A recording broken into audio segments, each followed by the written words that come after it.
Nadhani bila hizi AI nisingeendelea na masuala ya kutengeneza content. Sasa AI hizi zinaweza kukusaidia kuweza kuperform baadhi ya task kama zilivyonisaidia mimi. Kama unahitaji kutengeneza logo, basi ningekushauri uweze kutumia Looker Design.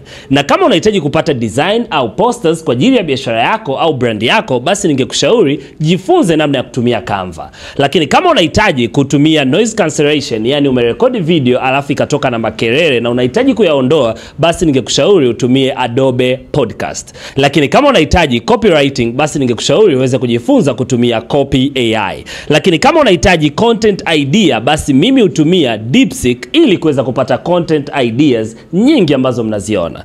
Lakini kama unahitaji video editing au kuedit video zako ziweze kutokea vizuri, basi ningekushauri uweze kujifunza kutumia DaVinci AI. Lakini kama unahitaji kupata website, basi ningekushauri uweze kutumia Durable.